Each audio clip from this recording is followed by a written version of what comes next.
한반도의 평화를 바라시는 분들 입장에서 보면은 상당히 다른 방향으로 대선이 안타까운 결과가 났습니다. 그래서 향후 5년간 한반도의 평화가 어떤 방향으로 진행될지 가늠하기가 상당히 어려운 상황인데요. 그래서 오늘 우리 정세현 전 수석 부의장님, 정세현 전 장관님의 강연회가 꼭 필요한 상황이 아닌가. 특별히 재해동포들을 위해서 재해동포들의 역할이 어떻게 도움이 될지에 관해서 강연회를 한번 시작하도록 하겠습니다. 강연회를 시작하기 전에 저희가 정세현 장관님과 재해동포들이 함께 했던 영상 일전에 한번 저희가 보여드린 적이 있는데요. 그 영상을 다시 한번 보시면서 행사를 시작하는 것으로 하겠습니다.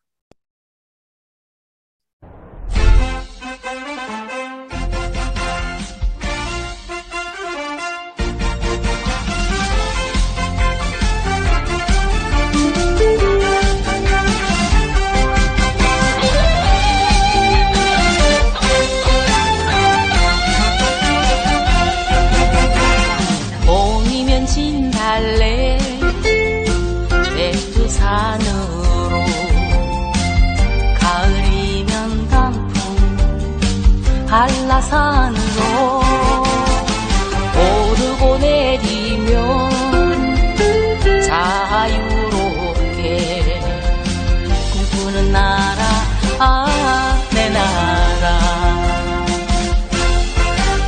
평화와 사랑이 애처럼 넘치는 화려강산 고난이 닥쳐도 헤쳐갈 거야 다시 하나 된 나의 조국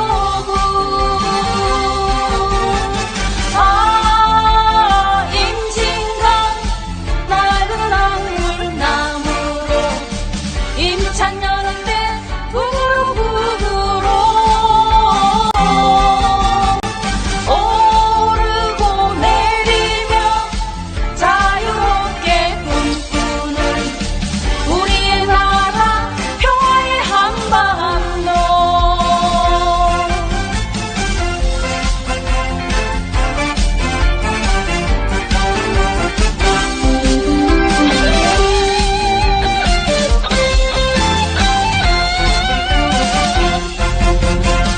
봄이면 진달래 백두산으로 가을이면 단풍 한라산으로 오르고 내리면 자유롭게 꿈꾸는 나라 내 나라 평화와 사랑이 애처럼 넘치는 무궁화 화려강산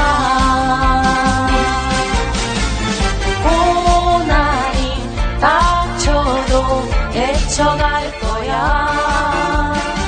다시 하나 된 나의 조국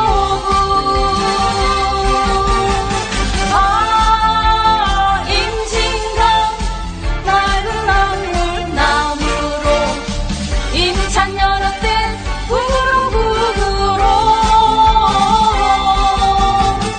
오르고 내리며 자유롭게 꿈꾸는 우리의 나라 평화의 한반도 우리의 나라 평화의 한반도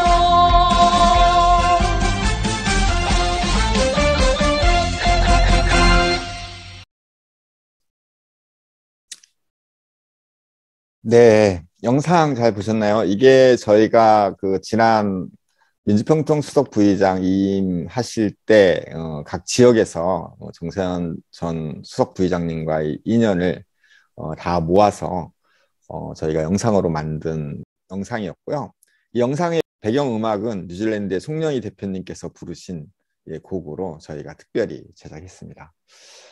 먼저 강연회를 이제 시작하겠습니다. 현재 오늘 이 자리에는 많은 분들이 참여해 주셨는데, 이제 대략 이제 제가 볼 때는 밴쿠버에서 정기봉 회장님 들어와 주셨고요. 그리고 토론토의 김현수 회장님 들어와 주셨습니다. 또 아까 말씀 서로 나누셨지만 시카고에서 유경란 회장님 들어오셨고, 또 러시아에서 요즘 참 핫 이슈가 되고 있죠. 김원일 회장님 들어오셨습니다. 인도네시아 송강족 대표님도 오셨고, 선양의 이정인 회장님, 그리고 홍콩의 신성철 대표님, 그리고 중국 상해의 정향진 회장님, 오사카의 최보인 회장님, 그리고 선양의 이정인 회장님 들어오셨고, 호주의 김종국 대표님 오셨고, 그리고 또 우리 설규종 중국 부회장님 들어오셨습니다. 많은 분들이 함께 해주셨는데요. 저희가 오늘 이 강연회를 시작하기 직전에 보신 영상처럼 정세현 전 수석부의장님, 장관님께서는 재외동포들과 함께 특별한 인연을 오랫동안 가지고 계신 것 같아요. 오늘 강연을 해주실 정세현 전 장관님을 우리 재외동포재단의 정광일 사업이사님께서 간단하게 소개해 주시고 축하의 말씀 해주시는 시간을 먼저 갖도록 하겠습니다. 안녕하세요. 오랜만에 인사드리게 됐습니다. 우리가 작년 9월, 8월 말쯤에 정세현 장관님 민주평통수석 부회장 임기 끝나기 직전에 저희들이 번개로 이임 특별 강연회가 있었고, 이제 오늘 다시 배워봤습니다. 그때 제가 말씀드릴 때 정세현 장관님의 해외 팬클럽 대표 자격이 있다. 자칭 대표다 이랬는데, 그러한 게 인연이 돼서 우리 곽상열 대표가 진행하면서 저에게 좀 인사도 하고 정세현 장관님을 멋지게 좀 소개 좀 하라 이렇게 했습니다. 제가 지금 있는 곳이 재외동포 재단이어서 저는 늘 여기 온 지가 1년이 약간 넘었는데, 해외 동포들과 어떤 통일운동 이런 걸 좀 생각은 하게 됐지만, 또 재외동포재단이 다른 한글 교육이랄지 무슨 청소년 모국 방문이랄지 이런 많은 재외동포들을 상대로 한 사업 프로그램을 진행하지만, 통일에 대한 그런 프로그램은 하고 있지 않습니다. 사실 이게 상당히 가슴 아픈 일인데요. 그래서 저는 오늘 이렇게 우리 정세현 장관님 소개하면서 서두에 해외 동포들의 독립운동과 그 다음에 통일운동, 이런 생각을 해봅니다. 우리 이민의 초창기 이민이 1900년 매우 초에 하와이 이민부터 시작됐다고 하지 않습니까? 그때 우리 이민 선조들의 시대 정신은 조국의 독립이었습니다. 그래가지고 우리가 아는 바대로 사탕수수 밭에서 어렵게 일을 하면서도 독립자금을 모았던 그게 우리 어쩌면 이민 정신의 초기 이민 정신이라고 할 수 있습니다. 그 정신을 가지고 2022년 우리는 지금 남북 통일운동을 해외 동포들이 관심을 가져야 된다고 생각하는 것입니다. 저는 언제부턴가 남북 통일운동을 남북 교류 협력운동이라는 이런 말을 쓰고, 남북 신뢰 구축운동이다 이런 말을 쓰는데, 이 일을 남과 북이 아닌 제3자에서 제3의 시각으로 나라 밖에 있는 해외 동포들의 몫이라고 생각합니다. 그래서 남북 신뢰 지수를 높이는데 해외 동포들이 큰 역할을 할 수 있다 이렇게 생각하는데요. 최근에는 이제 분단 70여 년이 흐르면서 우리 사회에는 통일 전문가들도 엄청 많습니다. 통일을 문제로 석사, 박사 하신 분들도 엄청 많습니다. 그 다음에 통일을 운동하는 단체들도 너무너무 많습니다. 그러나 통일에 대한 남북관계의 신뢰는 나아진 게 하나도 없습니다. 어떻게 보면 70년간 모든 학자나 전문가 단체들이 있지만 남북 통일 지수는 그냥 크게 나아진 것이 없다. 다른 말로 말하면 70년간의 통일운동이 꽝됐다. 새로운 개념의 통일운동이 필요하다. 이런 생각을 해서 통일운동, 남북교류 협력운동에는 해외 동포들의 몫이 점점점 늘어나야 된다. 이런 생각을 합니다. 제가 통일 전문가, 박사, 석사들이 많다고 했는데, 그래서 그렇게 통일 강연에 썩 마음에 닿은 분이 별로 없는데, 어쩌면 유일하게 통일부 장관 하시고 또 민주평통 수석부장 하신 정세현 장관님의 말씀 속에서 희망의 불씨를 느껴왔기 때문에 우리 해외 동포들이 정세현 장관님을 이렇게 찾고 기억하고 하는 것 같습니다. 장관님이 연세가 많으시지만 우리들이 기도하는 심정으로 늘 건강하셔가지고 해외 동포들과 우리 장관님과의 소통하고 만나는 기간이 길어지기를 기원하겠습니다. 누구나 다 아는 우리 정세현 장관님 건강을 기원하면서 모시도록 하겠습니다. 감사합니다. 네, 정세현 전 장관님, 전 수석 부의장님의 강연을 들어보도록 하겠습니다. 반갑습니다. 장관님 안녕하십니까? 예, 반갑습니다. 네, 오랜만에 뵙습니다. 얼굴은 더 좋아지신 것 같습니다. 아, 그래요? 네. 머리는 더 허해지고. 네, 오늘 강연에 참여해 주셔서 감사드리고요. 예, 좋은 시간 부탁드리겠습니다. 예. 오늘 저한테 주어진 그 강연 제목은 한반도 평화와 해외 동포의 역할, 뭐 그렇게 돼 있죠? 네, 맞습니다. 한반도 평화와 그 해외 동포의 역할. 한반도 평화라는 그 화두와 관련해서는 가장 중요한 문제가 북핵 문제 해결입니다. 북핵 문제가 해결이 돼야만 우리 국민들이 또는 해외 동포들이 전쟁 공포 없이, 전쟁 공포나 불안 없이 살 수 있다고 생각합니다. 북핵 문제가 해결이 돼야만 되는데 북핵 문제가 왜 생겼는가부터 좀 말씀드리겠습니다. 80년대 말 90년대 초, 여러분 아시는 대로 소련이 붕괴를 하고 또 동서독이 통일이 되면서 북한은 굉장히 체제의 불안을 느끼기 시작했습니다. 특히 89년 11월 9일 날 베를린 장벽이 무너지고 그리고 그 이듬해 90년 10월 3일 날 동서독이 통일됐지만 그 베를린 장벽이 무너지고 동서독이 완전히 제도적으로 법적으로까지 통일이 될 때까지 만 1년도 안 되는 기간 동안에 동독이 서독한테 빨려 들어간 것 같은 일종의 흡수 통일이 되는 걸 보면서 북쪽도 잘못하면 남쪽한테 그렇게 먹힐 수 있겠구나 하는 생각을 할 수밖에 없는 상황이었어요. 경제적으로 차이가 많이 났고 또 한국은 소련과 수교를 하고 90년 9월 달에 했습니다. 중국과도 수교가 내정이 돼 있었고 그런 상황에서 북한이 먼저 남쪽으로부터 체제를 보장받기 위해서 요구한 것이 남북 총리급 회담입니다. 원래는 그들이 제안할 때는 북남이죠. 북남 정치 군사 고위급 회담을 하자고 제안을 했는데 남쪽에서 이름을 남북 총리급 회담으로 바꿔가지고 실질적으로 군사적인 문제나 정치 문제 다 다루자 이렇게 돼가지고 90년 9월부터 남북 총리급 회담이 열렸고 91년 12월 13일 날 남북 기본 합의서가 채택이 됐는데 그 남북 기본 합의서라는 것은 내용상 남한이 북한을 흡수 통일하지 않겠다는 약속 문서였습니다. 그게 이루어지기 시작한 것은 91년 여름부터죠. 근데 그런 남북 총리급 회담을 한쪽에서 하면서 총리급 회담에서 기본 합의서가 채택되기 전인 91년 9월일 겁니다, 아마. 북한이 난데없이 UN 가입 신청서를 냈어요. 남북한 동시 가입을 신청한 겁니다. 그건 뭐냐면은 남한으로부터 체제 안전을 보장받는다 할지라도 이게 또 국제적으로 UN 같은 데서 완전히 투코리아로 보장을 받아야만 남한이 북한을 상대로 해서 다른 짓을 못한다. 그러니까 남한한테는 기본 합의서를 통해서 체제 안전을 보장받고 그리고 그 전에 유엔에 가입을 해서 완전히 국제사회에서 투 코리아로 딱 확정을 시켜놓고 그러면은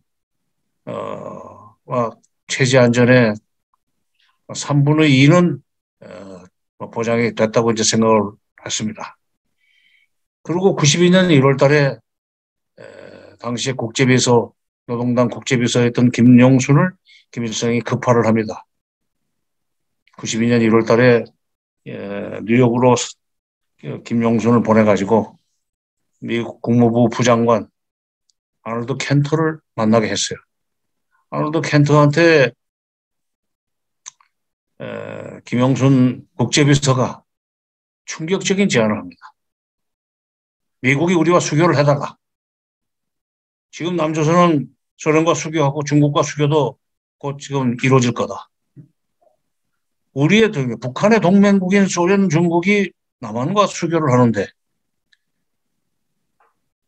남한의 동맹국인 미국도 우리와 수교를 해주면 우리가 체제 안전을 보장받는 효과가 생긴다고 본다. 수교해달라. 수교만 해준다면 남쪽에 주둔하고 있는 미군 철수를 요구하지 않겠다. 뿐만 아니라 통일이 된 뒤에도 미군이 조선 반도에 남아있는 데 대해서 문제 제기를 하지 않겠다. 바꿔 얘기해서 미군 주둔을 전제 조건으로 해서 수교를 해달라고 했습니다. 그 얘기는 미국으로부터 체제 안전을 보장받으려면 미군 주둔이라는 걸 용인하고 들어가야만 된다는 것을 계산한 거예요. 그렇게 하면 미국이 들어줄 줄 알았습니다. 그런데 북한의 기대는 깨졌습니다. 당시 아버지 부시 때입니다. 미국에서는 북한이 이렇게 굽히고 들어온다? 남한으로부터 기본합의서도 지금 기본합의서를 통해서 체제 보장 받았지. 그 전에 9월 달에 유엔 가입했기 때문에 국제법적으로도 지금 두 코리아를 인정받았는데도 불구하고 우리한테 이런 그야말로 굴욕적인 제안을 하는 거 보면 분명히 체제가 굉장히 위험한 것 같다. 그렇다면 괜히 곧 없어질 나라하고 수교를 하는 것은 의미가 없지 않느냐 하는 계산을 미국이 했습니다.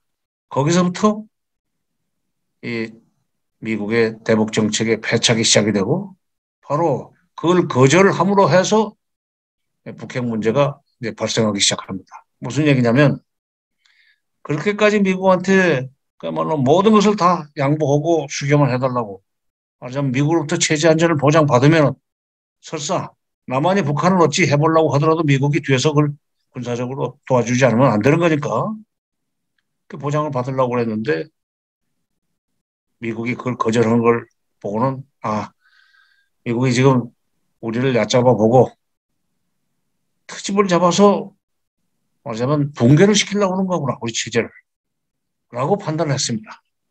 자, 그 판단이 맞건 틀리건 그들이 그런 판단을 했다는 것은 객관적인 사실이고 거기서부터 북한이 핵을 갖게 되는 원인이 발생하게 됩니다. 주한미군 주둔을 전제로 한 수교를 거절했을 뿐만 아니라 수교 요구를 거절했을 뿐만 아니라 IAEA를 시켜가지고 북한이 혹시라도 핵을 개발하려고 하는 그런 움직임이 있을지 모르니까 샅샅이 뒤져라. 샅샅이 뒤져라. 북한에는 세계 최대 우라늄 매장량이 있습니다. 불행입니다. 그 우라늄을 캐가지고 전홍축을 해서 원자력 발전소에 그 연료봉을 만들고 그걸 가동하다가 적당한 시기에 꺼내가지고 이제 재처리하면 플루토늄이라는 게 나오죠. 그게 핵폭탄 원료입니다. 또는 그걸 고농축해가지고 우라늄을 캐내서 그걸 고농축해서 순도 한 93% 내지 95%까지 원심 분리기로 돌려가지고 농축을 하면 바로 그 우라늄이라는 또 핵폭탄의 원료가 나옵니다. 플루토늄 폭탄이 있고 우라늄 폭탄 두 개가 있는데 그런 원료 자체를 상당히 많이 매장하고 있는 북한이기 때문에 미국도 북한이 핵을 앞으로 개발을 할지 모른다는 의심을 하는 것은 합리적인 거죠. IAEA 국제원자력기구를 시켜서 샅샅이 뒤지도록 만드는 그 과정에서 북한이 이거는 자존심 상해서 안 되겠다.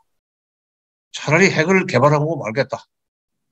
그래서 70년대 중반에 소련의 그 권고로 가입을 했던 국제 핵 비확산 조약, 영어로는 NPT라고 합니다. Nuclear Non-Proliferation Treaty, 핵 비확산 조약에 가입을 했었는데 우리도 이제 80년대 중후반쯤에 가입을 했죠. 미국의 공고로. 북한이 그러니까 소련의 공고로 가입했던 핵 비확산 조약 탈퇴를 선언했습니다. 그게 93년 3월 12일입니다.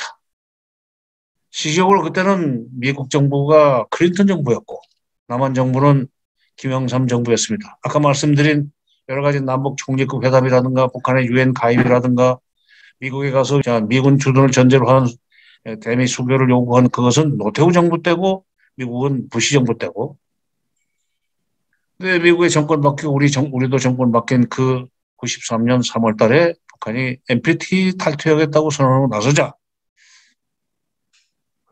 클린턴 정부는 북한이 드디어 핵폭탄을 가지려고 하는 것을 감지하고 북한과 몰래 4월 달부터 베를린에서 협상을 시작했습니다.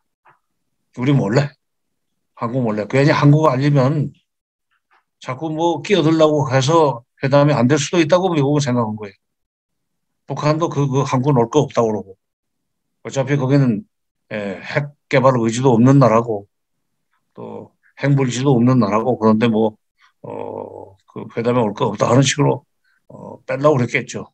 그래서 미국이 우리 빼고 북한과 비공개 협상을 베를린에서 4월부터 시작을 해가지고 6월 달에 드디어 공식적으로 앞으로 우리는 제네바로 가서 본격적인 핵 협상을 한다. 북한이 핵을 개발하겠다는 의지만 표현했는데도 불구하고 미국은 그야말로 호미로 막을 수 있는 일을 가래로도 못 막는 일을 해서는 안 된다는 생각으로 북한을 사전에 설득을 하고 달래가서 핵을 개발하지 못하도록 만들려고 했습니다. 그게 제네바 회담이라는 겁니다. 그 회담이 김일성 생전에 시작이 됐는데 94년 6월 달부터 시작됐으니까 93년 6월 달부터 시작이 됐는데 회담이 끝난 것은 94년 10월 21일입니다. 그러면 그 중간에 김일성이 7월 8일 사망한 것은 여러분 기억하실 거예요. 그러니까 김일성 생전에 시작한 회담이 김일성 사후인 94년 10월 21일 날 끝났는데 그때 미국이 어떤 약속을 해줬는가? 잘 기억하십시오. 일본이 북한이 영변에서 그 핵 활동을 중단한다. 영변 핵단지에서 핵 활동을 중단한다. 1번입니다. 2번이 북한이 핵 활동을 중단한 날로부터 3개월 이내에 미국 수교 협상을 개시해 준다. 이게 포인트입니다. 북한이 핵을 포기하는 대가로 핵 개발을 포기하는 대가로 수교 협상을 시작한다. 그리고 북한이 핵을 가지지 않는다는 전제하에 영변 원자력 발전소의 4,000배가 되는 200만 킬로와트짜리 원자력 발전소를 져준다. 그게 나중에 이제 신포 원자력 발전소라는 걸로 발전이 됩니다만은 그러니까 북한이 핵 활동을 중단하는 대가로 미국이 수교 협상을 개시해주고 그리고 원자력 발전소를 져준다. 클린턴 정부가 그렇게 합의를 했어요. 우리는 협상에 들어가지도 못했습니다. 그리고 원자력 발전소 짓는 돈 46억 달러의 70%는 또 우리한테 미국이 물렸어요. 정확하게 70%입니다. 32억 2천만 달러를. 그때 이제 김영삼 정부 때인데 그때는 제가 청와대 비서관으로 있을 때입니다. 통일비서관으로 있을 때인데 김영삼 대통령이 당연히 저항을 했죠. 미국한테. 아니 우리는 회담에도 못 들어갔는데 왜 돈을 우리 보고 내라고 그러냐. 그랬더니 미국에서 어떻게 우리한테 바가지를 씌웠느냐.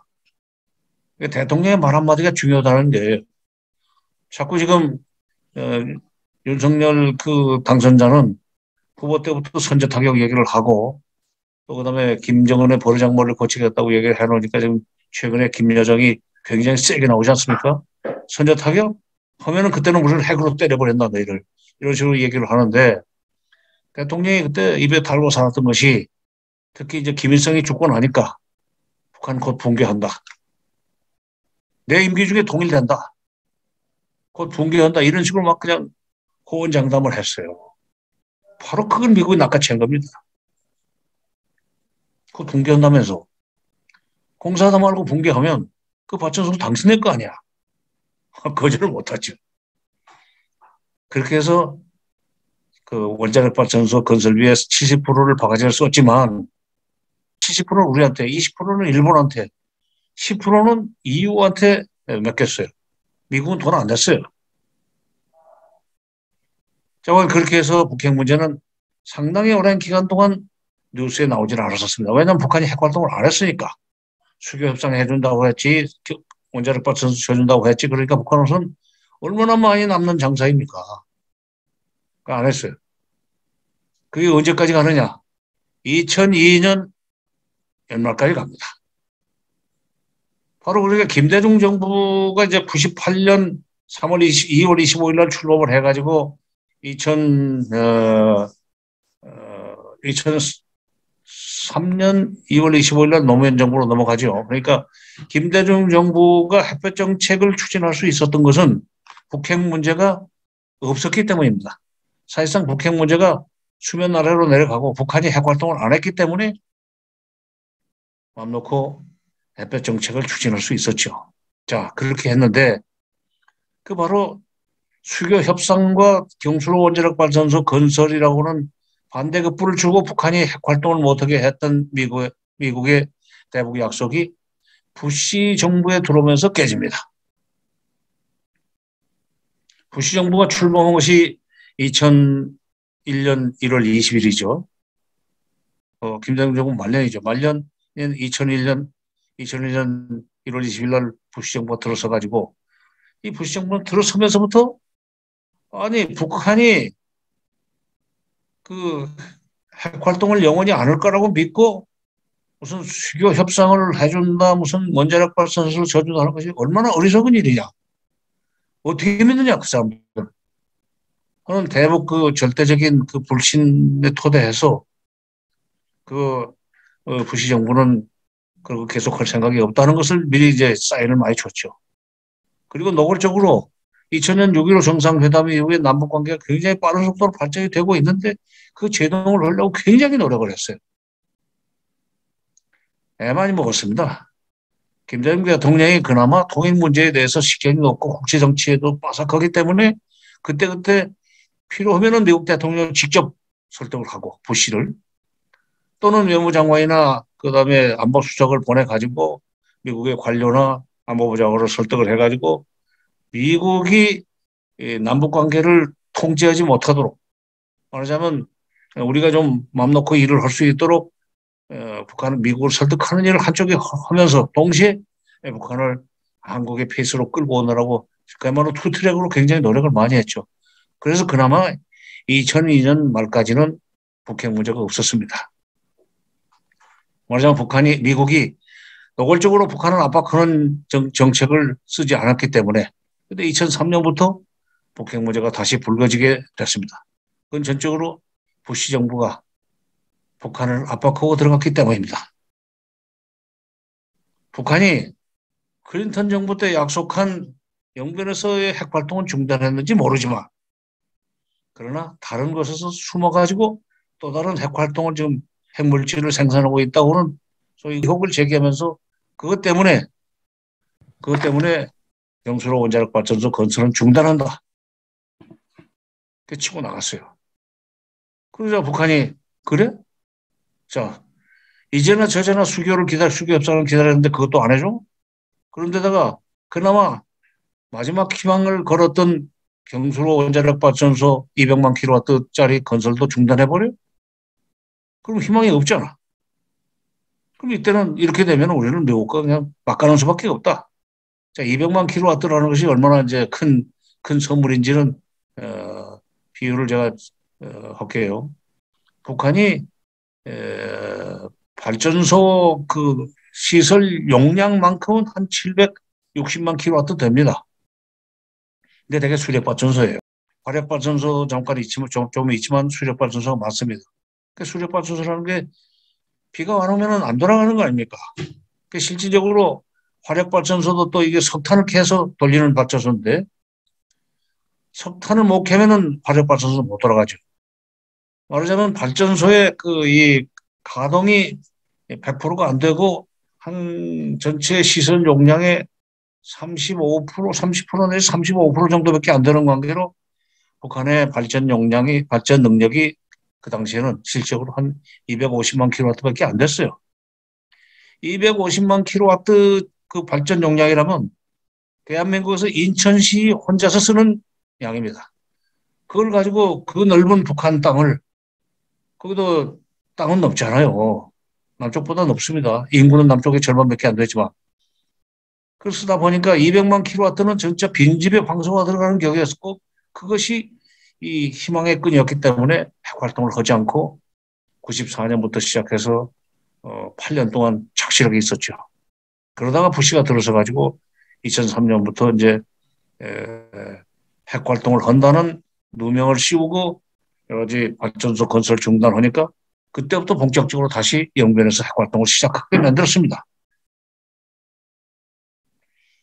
그러니까 클린턴 정부가 녹였던 것을, 핵 관련 북한의 입장을 녹여가지고 핵활동을 하지 않도록 만들었던 것을 부시 정부가 들어서 가지고 다시 올리고 북한이 핵으로 갈 수밖에 없도록 만들었다 이거예요. 그 결과가 어떻게 됐느냐.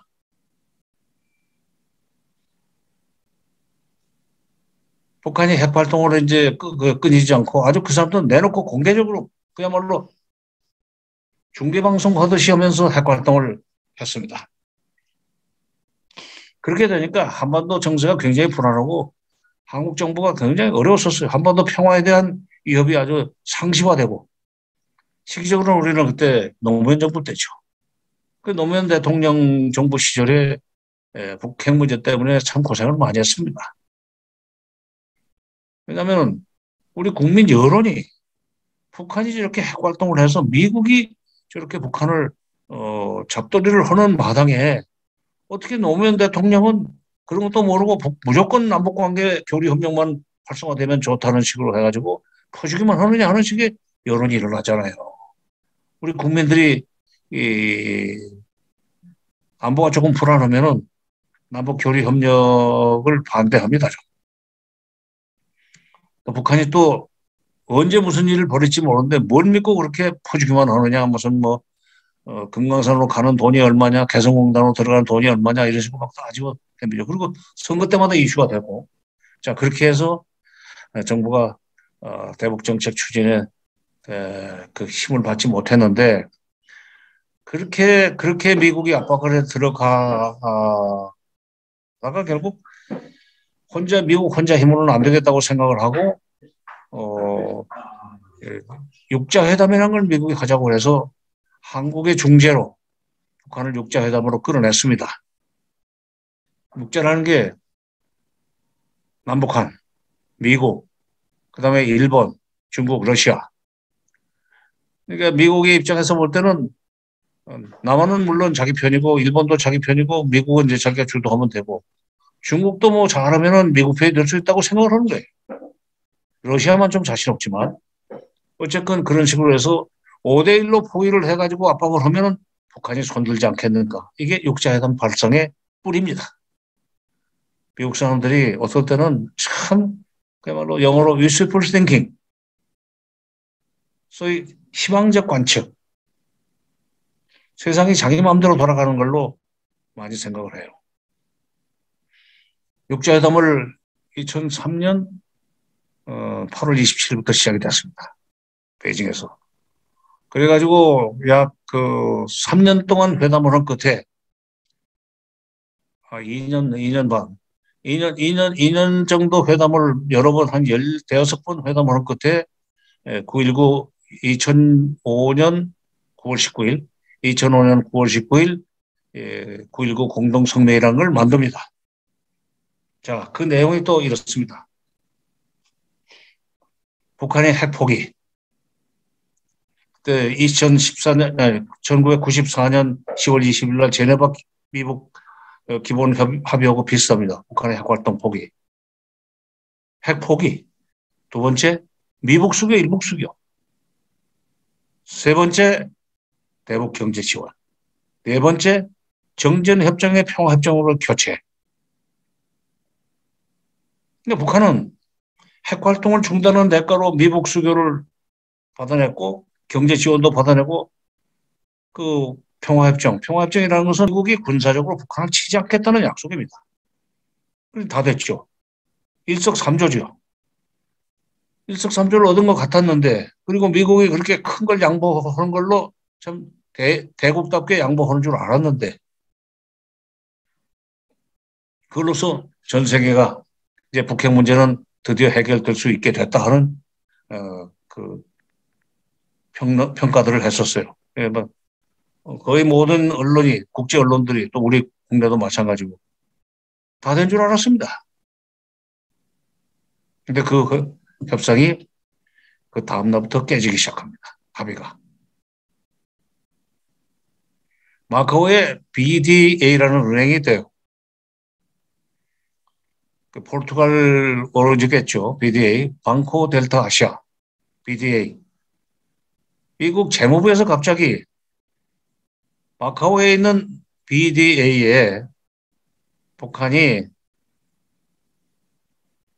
2,500만 달러를 저금해놓고 그걸 찾아다 쓰는데 그 2,500만 달러로 말할 것 같으면 그 정상적인 거래로 해서 번 돈이 아니라 북한이 위조지표를 그려가지고 그걸 돈 세탁해서 저금해놓고 김정일이가 먹는 보르도 와인 사다 먹지 기품조 뭐 선물할 폐물들 사다 선물하지 또는 무슨 간부들 무슨 말하자면 통치자금 비슷하게 선물로 몇백 달러씩 주지 뭐 이런다는 식으로 딱지를 붙여가지고 그 BDA가 2,500만 달러를 인출해주면 북한한테 BDA는 앞으로 미국과 거래 못한다. 그래서 바로 북한이 반발했어요. 아니 국무보고 백악관이 허락을 한다고 그래가지고 국무보고 백악관이 나서가지고 체결했던 2005년 9월 19일자 9.19 공동성명의 잉크도 마르기도 전에 그 다음날 미국 재무부가 우리한테 이런 딱지를 붙이는 것은 미국 정부가 지금 정부 안에 대북 정책이 이렇게 혼란스러운 것은 이건 미국 내 정부가 두 개나 있는 거냐는 의심을 가질 수밖에 없고 누구를 믿고 핵 포기를 하고 누구를 믿고 핵 수교 협상을 기다리냐 그런 불평을 하면서 오늘부터 우리는 핵 활동을 재개한다 이렇게 선언으로 나섰어요. 그러니까 약속을 했다가 깬 것은 미국이에요. 거기들 제가 이렇게 얘기를 하면 왜 북한 잘못한 건 없다고 그러는데 북한은 이렇게 얘기를 해요. 미국하고 우리하고 나라 차이가 국력이 차이가 크지 않느냐. 약속을 했다가 우리가 어기면 그들은 우리를 밟아 죽이지만 미국이 약속을 어기면 우리는 직소도 못한다. 그리고 그 사람들은 막 전 세계를 동원해가지고 우리가 잘못했다고 막 뒤집어 씌우면서 압박과 제재를 가하기 때문에 감히 우리는 미국을 상대로 해서 우선 약속을 어기거나 그러지 못하고 처분만 바랄 뿐이다. 약소국의 서름이죠. 94년 클린턴 때 약속을 깬 것도 부시 정부. 부시 정부 때 했던 2005년 9.19 공동성명을 깬 것도 부시 정부예요. 부시 정부 내 재무부. 그러면서 북한이 진짜 반발하고 이제부터는 본격적으로 우리 핵폭탄 맞는다. 두고 봐라. 그러면서 그 이듬해 2006년 7월 4일 날 미국 독립기념일이죠. 북한이 미국을 상대로 해서 도발을 할 때는 또 그런 날을 잘 택해요. 기념일이라고 해서 이제 오전에 딱 쉬고 시차가 있으니까 쉬고 오후에 나른하게 이제 한가하게 뭐 축제 분위기였을 때 그때 딱 때립니다. 북한으로서는 시간이 이제 새벽 한 3시 될 때 미국은 오후 2시 1차적으로 한 4, 5천 킬로 나가는 미사일을 발사했어요. 그러고 나서는 앞으로 10월 3일부터 10일 사이에 적당한 날을 택해서 우리가 1차 핵실험을 할 거다. 그때는 뻥인 줄 알았어요. 에이, 무슨. 근데 10월 3일부터 10일 사이에 하겠다는 얘기는 날씨를 봐서 뭐 비가 오거나 이러면 이제 핵실험이 안 되니까 날씨가 맑은 날을 택해서 하겠다는 뜻이었는데 아니나 다를까 10월 3일 날 1차 핵실험이 터져버렸습니다. 그때부터는 미국이 완전히 달라졌어요. 또. 우습게 봤죠. 북한이 핵폭탄을 어떻게 만들어? 어? 핵물질을 많이 가지고 있지만은 그거 있다고 되는 게 아니야. 기술이 있어야 돼. 하지만 무시를 하고 얕잡아보는 그런 버릇이 좀 있는데 미국이 작은 나라들을 상대로 할 때는 딱 핵실험하고 나니까 부시가 놀랐어요. 진짜 하네? 그리고 가짜가 아니네? 그러면 이건 진짜 북한이 핵을 더 이상 가지지 못하도록 하려면 어, 평화협정 해줘야 되겠구만 라고 판단했어요. 수교 문제도 잠깐 속도를 내야 되겠구만. 말하자면 2005년 9월 19일 날 국무부가 주도해서 만들었던 9.19 공동성명대로 가야 되겠다는 판단을 한 겁니다. 뒤늦게. 그러면은 그러기 전에 재무부가 이 BDA라는 그 이슈를 가지고 북한을 좀 압박해야 되겠습니다라고 할 때, 그거 잘못하다가 북한이 반발하면 곤란하니까 그런 짓 하지 마라고 눌렀어야 될 거 아니에요. 그건 그것대로 허락을 한 거예요. 재무부가 대통령 허락 없이 그 짓을 할 수 있습니까? 대외관계에서. 그리고 이제 놀래가지고 그 해 10월 9일 날 핵실험하고 난 뒤에 11월 달에 그 월남에 베트남의 하노이에서 ARF 회의가 있었을 겁니다. 미국 대통령도 거기 왔었어요. 한국 대통령도 물론 노무현 대통령도 가고 거기서 그 국제 회의를 계기로 해서 많이 모인 자리에서 별개로 한미 정상회담을 했죠. 미국의 요청으로. 부시가 그랬어요. 안 되겠다. 그냥 그 약속을 해주고 한편으로는 BDA 같은 그 조치를 통해서 북한을 압박하면은 포기할 줄 알았더니 이게 진짜 튀겨버리네. 그리고 말하면 행동을 옮기네. 그리고 실제로 성공을 하네. 그렇다면 북한이 이대로 놔두면 북한이 앞으로 1차, 2차, 3차, 4차, 5차 핵실험까지 간다면 사실상 핵보유국이 되는 법이니 이 북한을 초동 단계에서 먼저 이 문제를 해결하자. 그러려면은 이 실무자들끼리 회담하도록 해서는 안 되겠고 당신과 내가 부시가 그랬어요. 당신과 나, you and me, 부시와 노무현이 김정일을 만나서 한국전쟁을 공식적으로 종료하는 문제를 협의하자. 왜냐하면 종전선언을 하자는 얘기입니다. 종전선언을 해주고 평화협정을 만들어 나가면서 동시에 북미 수교 협상도 계속해야만 이 사람들이 핵을 개발하지 않을 것 같다. 1차 핵실험에 성공했으니 그다음부터는 이제 2차, 3차부터는 거의 그대로 그냥 순서대로 나가는 거예요. 1차가 어렵지 아니 시작이 많이 나오지 않습니까? 그렇게 2차, 3차 가지 말라는 법이 없으니 초동 단계에서 막으려면은 한국전쟁의 공식적인 종료를 당신과 나와 김정일이 셋이서 하고 그리고 평화협정 협상 시작하도록 하고 수교 협상 시키고 시작시키고 그렇게 해서 북한이 핵 개발 의욕을 갖지 않도록 욕구를 갖지 않도록 원초적으로 그걸 눌러놓자. 너 대통령이야. 좋죠. 그러자고. 그래서 이제 그때부터 남북 정상회담 준비를 시작한 겁니다. 결국 1년 걸렸죠. 그런데 그러기 전에 2007년 9월 달에 시드니에서 오늘 지금 곽상열 대표는 뉴질랜드구나.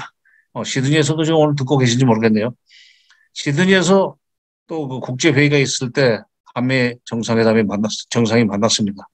부시 대통령과 노무현 대통령이 다시 만났어요. 그때 9월쯤 되면은 10월 2, 3, 4일 동안 평양에서 남북 정상회담을 하기로 합의가 돼 있던 시점이었었습니다. 그때 부시 대통령이 노무현 대통령한테 그런 얘기를 해요.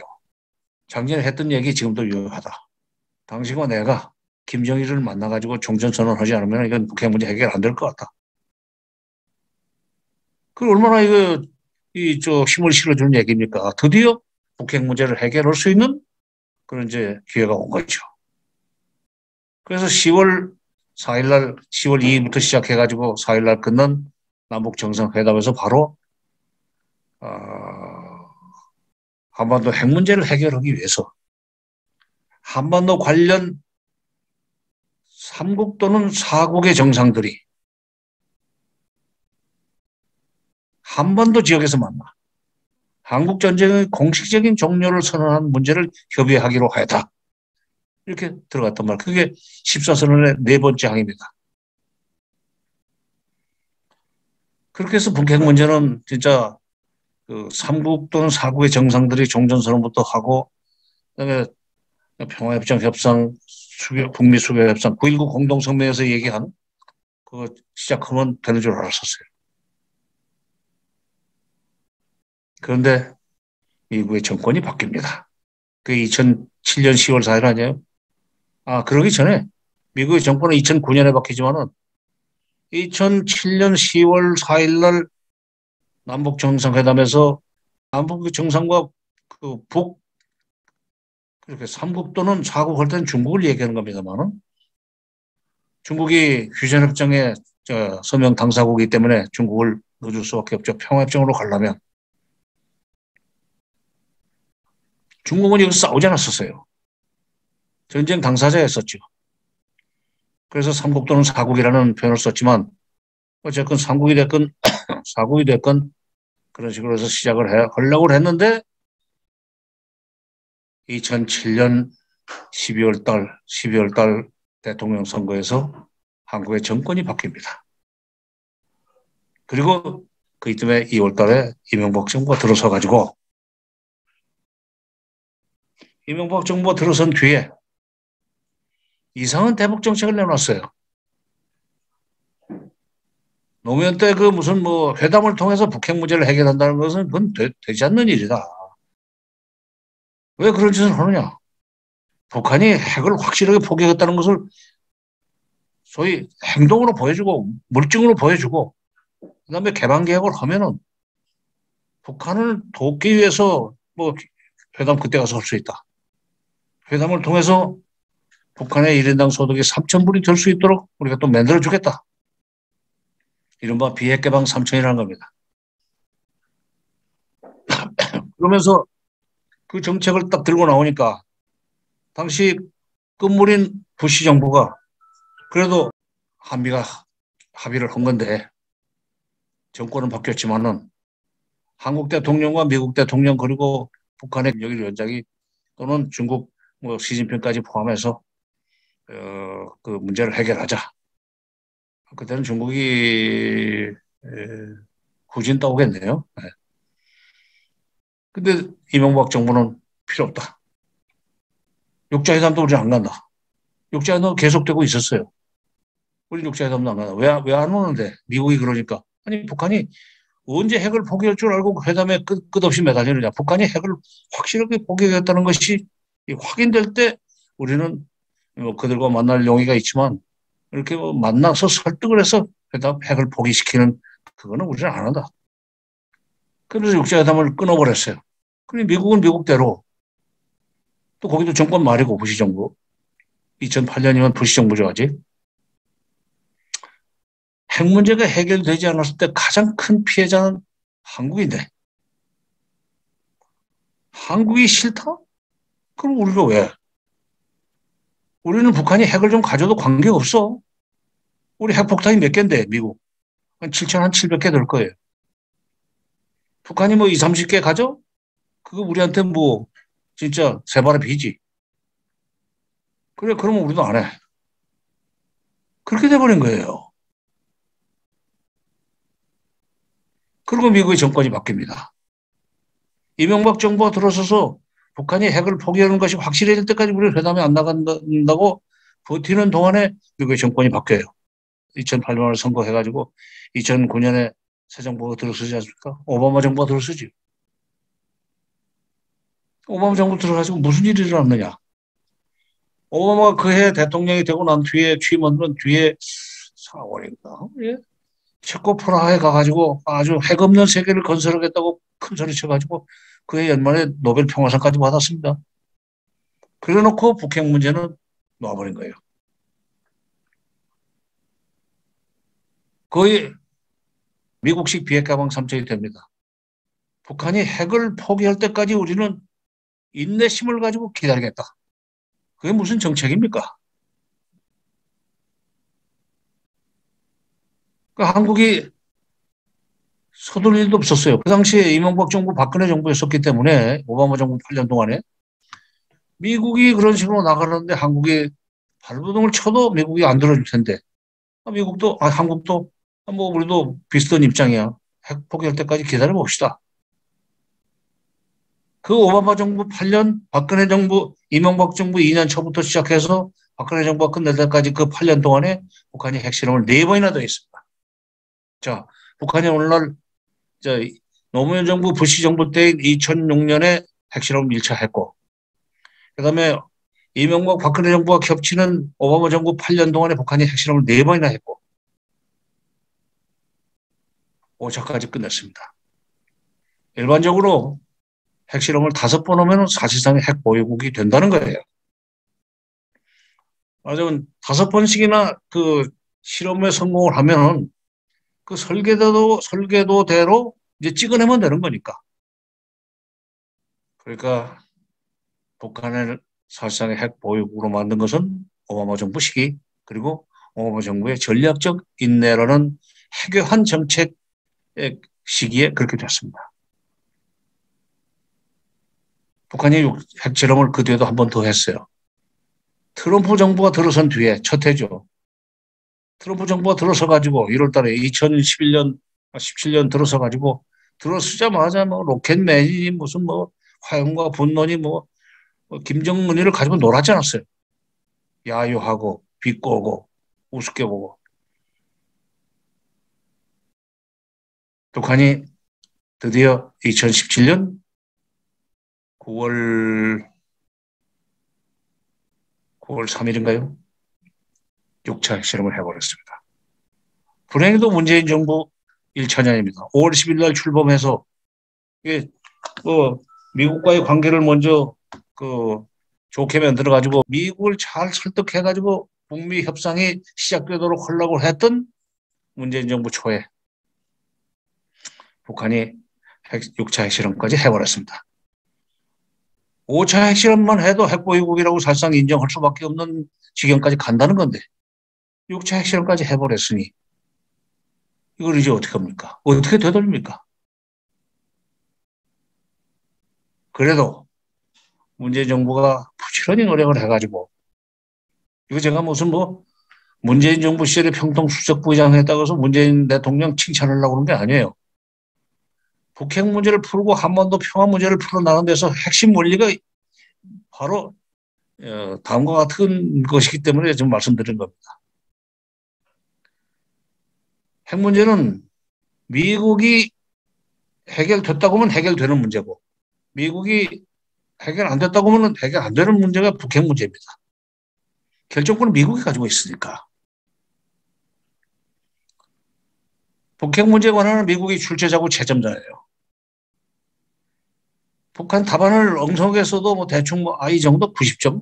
그러니까 60점도 안 되는 것도 90점으로 올려줄 수 있는 게 채점자들 그거 아닙니까? 권한이죠. 자, 그렇게 해서 문재인 정부가 부지런히 트럼프를 설득을 하고 해가지고 6.12 싱가포르 회담을 성사시키지 않았습니까? 2018년. 물론 그러기 전에 4월 27일 날 판문점에서 김정은이 내려와가지고 냉면까지 가지고 와서 판문점 그 만찬에 남쪽 그 대표단하고 그 당시에 초청된 귀빈들한테 옥류관 냉면을 먹여주고 했죠. 저도 그 냉면을 먹었습니다. 근데 4.27 판문점 선언회를 성공적으로 마친 뒤에 그걸 토대로 해서 북미 간의 싱가포르 회담을 성사시켰죠. 전적으로 한국 정부의 덕이에요. 공로예요. 자, 싱가포르 북미 정상회담의 북미 공동선언, 공동성명 내용 94년 10월 20일 제네바 때 그 합의나 또 2005년 9월 19일 날 베이징에서 했던 6국 회담의 합의문이나 거의 비슷합니다, 내용이. 1번 북한의 비핵화. 1번 북미 수교. 2번 정전협정의 평화협정으로 대체. 3번 한반도 비핵화. 그때 약속은 트럼프와 김정은 사이의 약속은 수교 협상과 평화협정 협상과 비핵화 과정을 동시에 나란히 이렇게 차곡차곡 하자. 이거 있었어요. 물론 사항도 있습니다. 사항은 이제 6.25 전쟁 때 북한 지역에서 전사했던 미군 병사들의 유해를 발굴해서 북한이 미국한테 보내준다는 거였어요. 그럼 앞에는 이제 핵 문제 관련입니다. 수교, 북미 수교, 그 다음에 평화협정, 북미 평화협정, 뭐 북미 플러스 이제 그 남한하고 중국이 들어가는 사국 평화협정이죠. 기본 내용상으로는. 그 다음에 한반도 비핵화. 수교만 해주면, 평화협정만 해주면 핵을 포기하겠다는 약속을 철석같이 했어요. 그리고 그 회담 끝나고 나서 여러분 기억하시는지 모르지만 예정에 없던 기자회견을 트럼프가 자청했습니다. 자청해가지고 북핵 문제를 풀기 위해서는 종전선언부터 시작해야 되겠다는 얘기를 했어요. 작년인가요? 재작년인가 벌써 재작년. 문재인 대통령이 유엔 총회 연설에서 재작년이군요 벌써. 유엔 총회 연설에서 종전선언 얘기를 꺼낸 것이 난데없는 게 아니에요. 종전선언 아이디어는 처음에 그러니까 2006년 11월 달 하노이에서 부시 대통령이 꺼낸 겁니다. 당신과 내가 김정일을 만나서 한국전쟁의 공식적인 종료를 선언하는 문제를 협의해야만 북핵 문제가 풀리게 생겼다. 그 다음에 종전선언 얘기는 또 그걸 토대로 해서 14선언에도 남북 정상이 합의를 했지만 당시 김정일 위원장이죠. 그러나 미국 간에 또 싱가포르 회담에서 북미 수교 평화협정 그 한반도 비핵화를 약속해놓고 그 입구로서 종전선언을 해야 되겠다는 얘기를 트럼프가 했단 말이에요. 종전선언 아이디어가 이게 미제예요, 미제. 그리고 북한이 그거 아니면은 핵국가가 되고 말겠다는 우려 속에서 미국에서 먼저 그런 얘기를 꺼냈던 겁니다. 자, 그렇게 해서 이제 그야말로 종전선언도 하고 북미 수교 협상도 시작이 되고 평화협정 협상도 시작이 되고 한반도 비핵화를 위한 북한의 비핵화를 위한 수교 협상도 세 갈래의 회담이 차곡차곡 진전되는 걸로 우리도 알았고 미국 트럼프도 알았고 북한도 그렇게 알고 있었습니다. 그런데 그 합의가 있었던 6월 12일 이후에 7, 8월에 당시 미국의 국무장관이었던 폼페오가 7, 8월에 세 번 평양에 들어갔어요. 가서 얘기를 하면서 북한에서는 당연히 세 가지 문제를 수교 문제와 평화협정 문제와 핵비핵화 문제를 소위 단계적으로 동시행동으로 풀어나가자고 하는 싱가포르 약속을 이제 상기시키면서 그렇게 끌고 나가려고 그러니까 폼페오가 너무 복잡하다. 북한이 비핵화부터 하면은 그 다음에 수교 협상도 하고 평화협정도 얘기를 할 수 있다. 선 비핵화 후 수교 협상, 평화협정 협상 쪽으로 순서를 바꿔놔버린 거예요. 그러니까 북한이 이거 뭐야 이거? 왜 미국은 이렇게 약속을 해놓고 그 다음에 실무자들이 뒤집는가? 미국은 믿고 지금 핵을 포기하는 대가로 수교를 받아낸다, 평화협정을 받아낸다는 것은 이제 이게 어려운 기대할 수 없는 꿈인 것 같아. 그럼 우리는 그냥 핵국가로 나간다. 이렇게 결심을 해버리게 만든 것이 미국입니다. 절대로 미국 욕하려고 하는 게 아니에요. 팩트입니다, 지금. 외교나 대외 관계에 있어서 정책을 세우려면 팩트를 정확하게 알아야 돼요. 누가 원인을 제공했고 그래서 어떤 결과가 나고 그것이 원인이 돼서 다시 또 어떤 결과로 이어졌는가. 인과관계를 꾸준히 보면서도 최초의 원인 제공자가 누군가를 찾아내야 됩니다.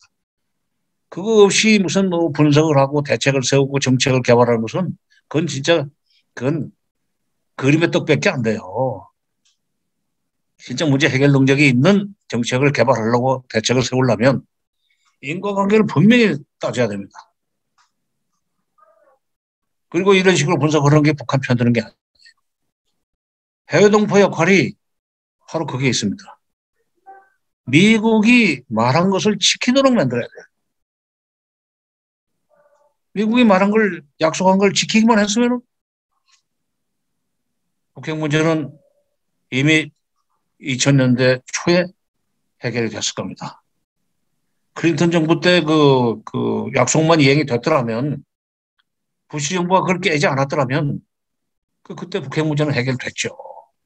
더 거슬러 올라가서 92년 1월 21일 날 주한미군 주둔을 전제로 해서 수교를 해달라고, 북미 수교를 해달라고 했던 북한의 충격적인 그리고 굴욕적인 제안을 미국이 좋다, 가상하다 하고 받아줬으면 북한이 핵을 가질 꿈을 꾸지 않았을 겁니다. 원초적으로 그때부터 해결됐을 겁니다. 근데 그걸 거절했기 때문에, 그리고 이제 핵을 개발할지 모른다는 의심을 가지고 막 사방뒤지라고 하니까, 그렇다면 이건 자유수단으로서 우리가 핵을 가질 수밖에 없다고 생각을 하게 만드는 것이 이제 미국의 대북 압박이었는데, 그럼에도 불구하고 클린턴 때 해결될 뻔했고 부시 때도 해결될 뻔했는데 국무부가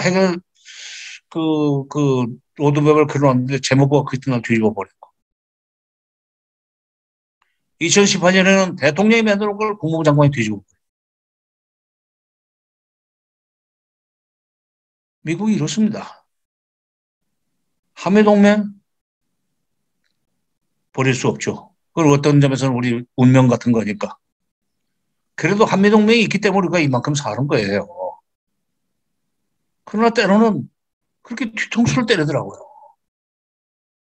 그러니까 그걸 감시를 해야 돼요. 앞으로도 이제 윤석열 정부가 들어서서 한미동맹을 강화한다고 그러니까 한미동맹을 강화하는 연장선상에서 미국이 북핵 협상에 나오도록 권고를 하고 그렇게 해서 회담이 시작될지 그건 모르겠습니다. 아니면 처음부터 그냥 압박과 제재로 그냥 세게 밀고 나가야 굴복을 한다 하는 식으로 밀고 나갈지 그건 모르겠는데, 하여튼 약속을 했으면은 지키도록 만드는 것이 지금 북핵 문제 해법입니다. 북한이 그 약속을 먼저 깨가지고 얻을 것이 하나도 없지 않습니까? 다 북한이 그야말로 일석삼조, 일석사조로 얻어내는 것들 아니에요. 핵 포기만 하면은 수교도 해주고 경제 지원도 해주고 평화협정도 해주고 뭐 해달라는 거 다 해준다. 체제도 보장해준다. 체제 안전도 보장해준다. 근데 약속을 자꾸 깨니까, 그리고는 약속을 자기네들이 깬 것에 대해서는 시인하지 않고 북한이 뭐 이런 뒤로 장난을 쳤기 때문에 우리가 그 약속을 이행할 수 없다는 식으로 뒤집어 씌우고. 이런 상황에서 한반도 평화, 북핵 문제가 해결되지 않으면 평화라는 단어는 우리 일상에서 쉽게 쓸 수 있는 단어가 아닙니다. 항상 전쟁이 언제 벌어질지 모르는 불안 속에서 살 수밖에 없습니다. 해외동포 여러분들은 아마 지금 이 본토에서 우리 땅에서 한반도에서 살고 있는 사람들보다는 전쟁 불안을 좀 덜 느낄지 모르지만 그래도 고국이지 않습니까? 부모님들이 계시고 형제 자매들이 여기 있는데, 그래서 한반도 평화에 관심이 많으실 거예요.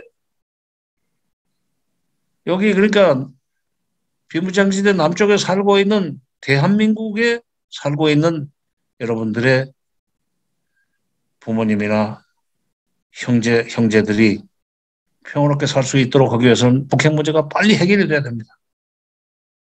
북핵 문제가 빨리 해결되도록 하려면 미국이 빨리 협상을 시작하도록 독촉을 해야 돼요.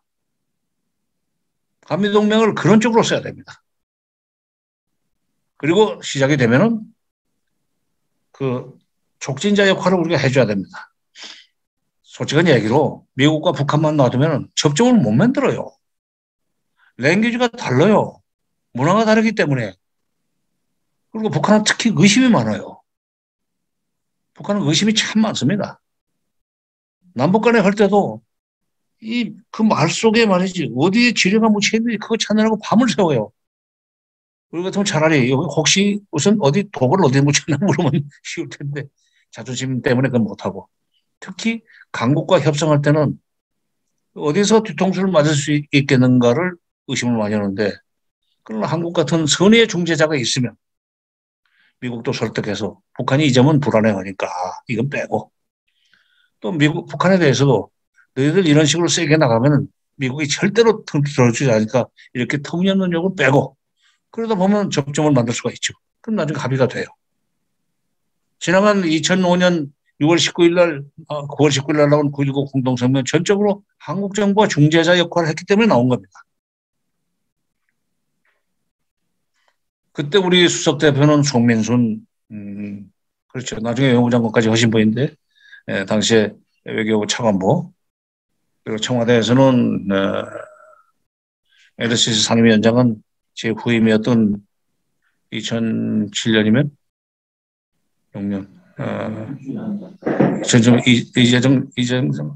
2006년 2005년 9.19 때는 정동영 장관 때, 그리고 NSC에서는 이종석 박사가 NSC 사무차장으로 있으면서 실질적으로 다 조율하고 만들고, 공로자는 이종석 박사지요.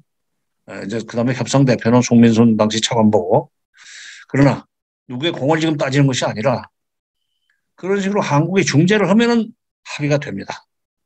근데 합의가 된 뒤에 이행을 하는 과정에서 미국이 딴짓을 못하게 만들 책임은 우리한테 있고, 남한한테 있고, 해외에 사시는 동포 여러분들이에요.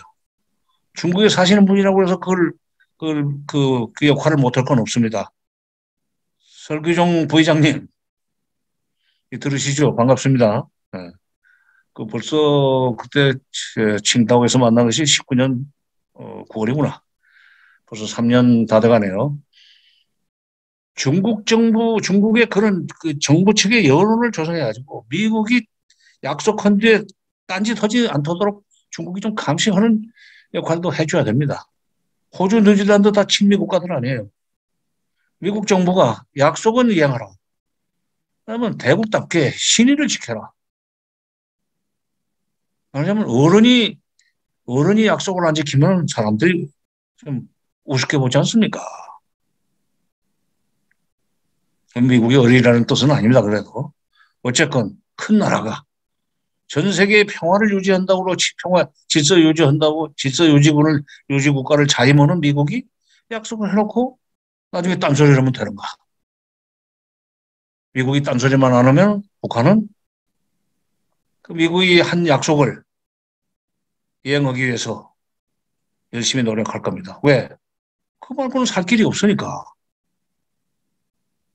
김정은 위원장이 2018년 4월 27일 날 문재인 대통령과 판문점에서 정상회담을 하는 와중에 잠깐 산보를 하지 않았어요? 도보다리 산보를 했죠. 그때 도보다리에서 이제 그 벤치에 앉아가지고 했던 말이 있습니다.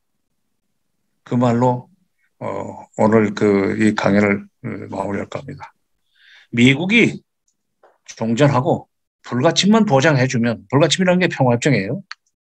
왜 우리가 핵을 가지고 어렵게 살겠습니까? 그 말을 뒤집으면 미국이 불가침하고 종전하고 불가침만 보장해주면 우리는 미국이 하라는 대로 핵을 내려놓을 수 있겠습니다. 경제적으로 잘 살기 위해서. 핵을 가지고 있으면 경제적으로 어렵게 살 수밖에 없다는 걸 누구보다 잘한다 이거예요. 미국이 시킨 대로 하겠다 이거예요. 그 대신 우리가 요구하는 종전과 불가침, 다른 말로 하면 수교와 평화협정, 이것만 해달라 이거예요.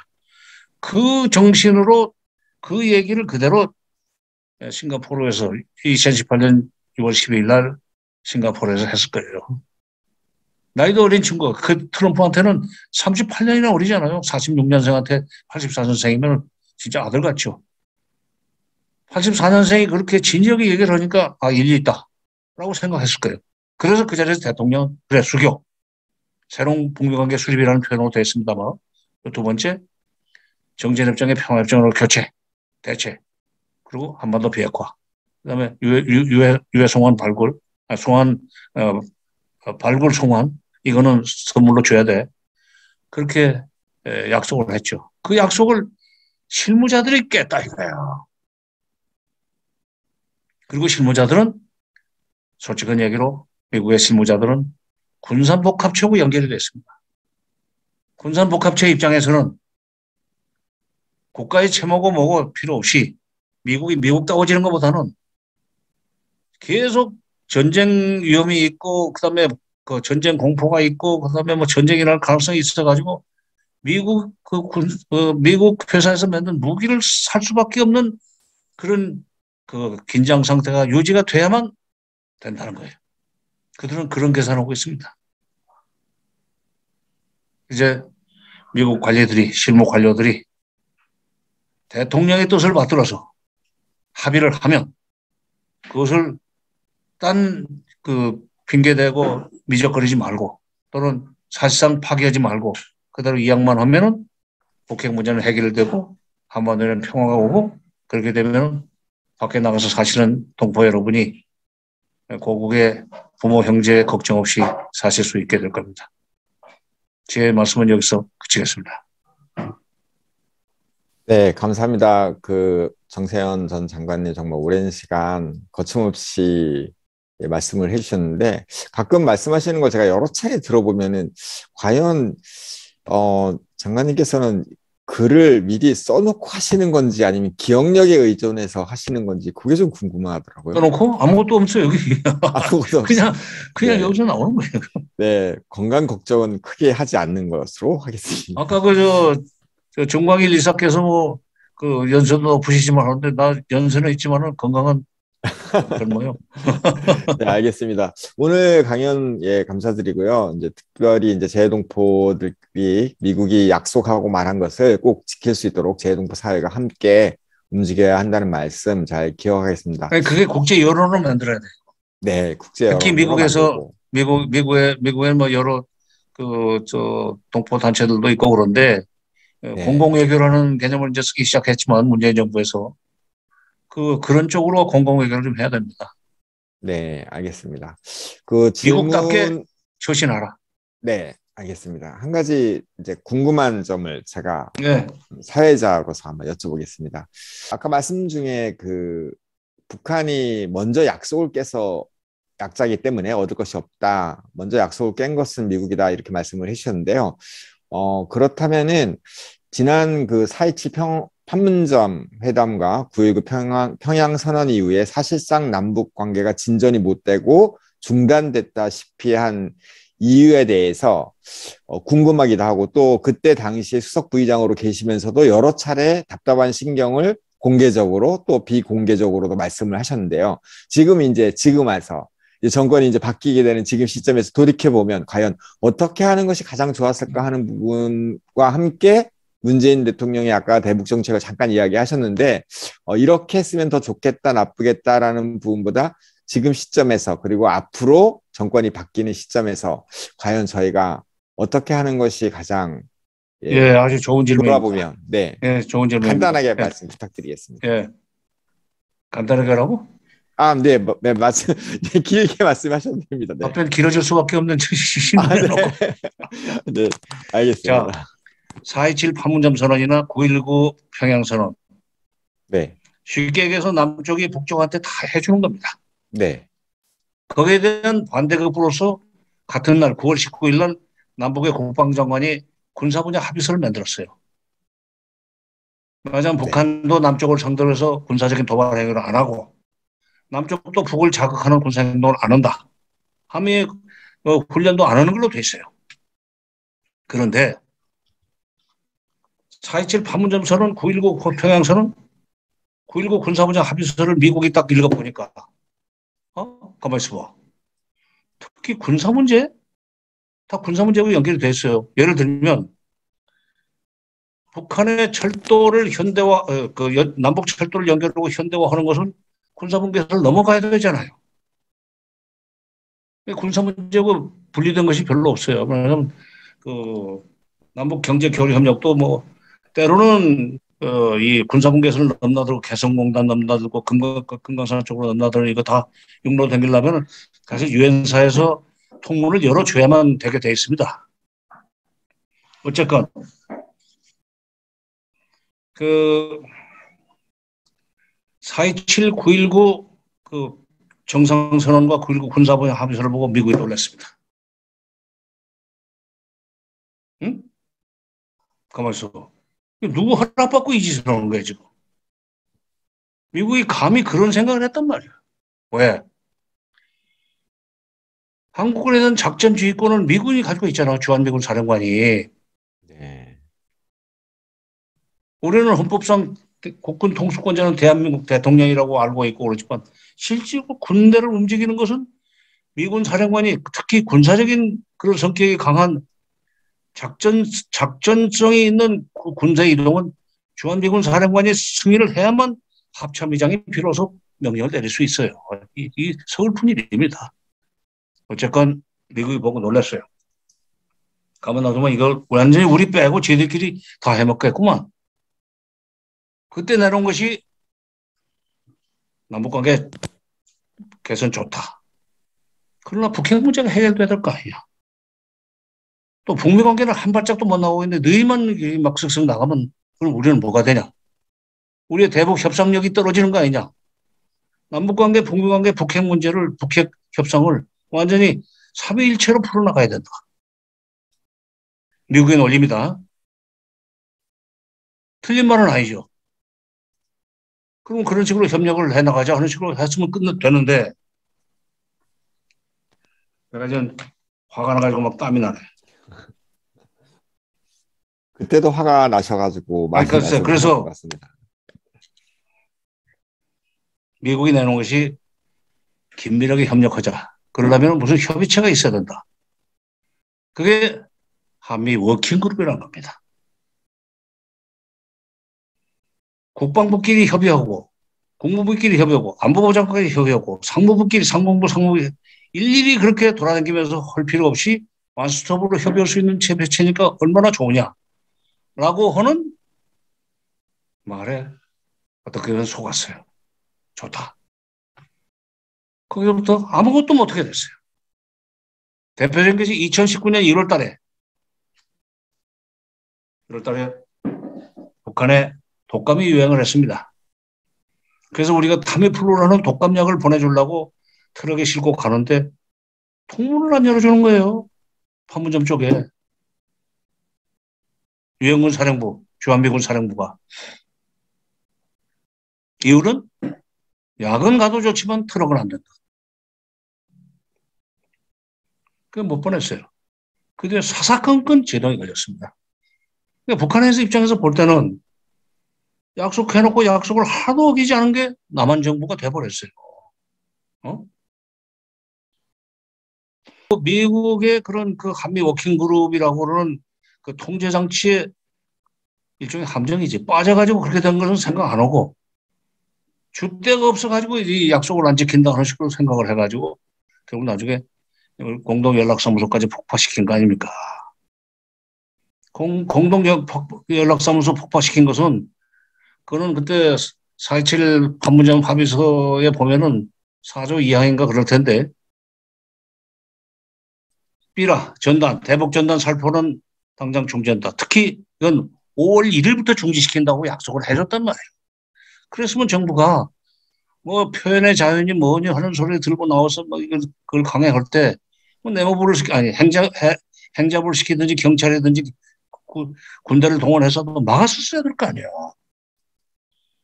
또 뭐 표현의 자유니 무슨 절차상의 문제가 있느냐 하는 식으로 문제 제기를 하니까 그냥 그러면 안 되는데 이게 참 이런 식으로 해서 우물쭈물하는 동안에 삐라는 계속 날아갔죠. 그러니까 북한은 바로 그걸 트집을 잡고 5월 1일부터 중단하기로 했던 것을 지금 18년 5월 1일부터 중단시키기로 했던 것을 2년이 넘게 지금 계속 하고 있다면 공동연락사무소가 필요 없다. 깨버린 거예요. 그러니까 지금 그 한국 정부가 약속을 못 지키게 된 그 배경에는 미국 정부의 통제가 있었어요. 얼마나 그 사람들이 심하게 했느냐. 2019년에 독감약도 못 보냈고, 대북전단 살포 그것도 중지도 못 시키고, 미국도 표현의 자유가 어쩌고저쩌고, 미국의 또 인권단체들이 표현 자유가 얼마나 또 큰 소리를 쳤습니까?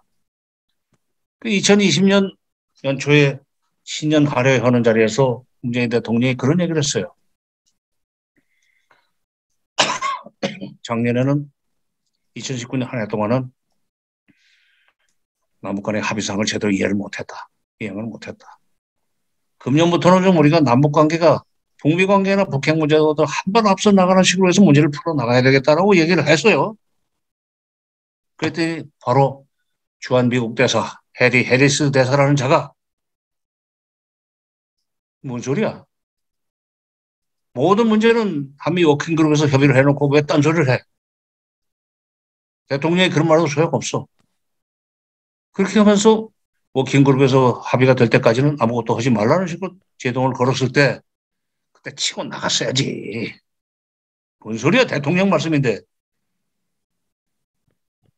통일부 장관이 용기가 좀 없었어요. 미안합니다. 네. 대한민국이 그렇게 삽니다.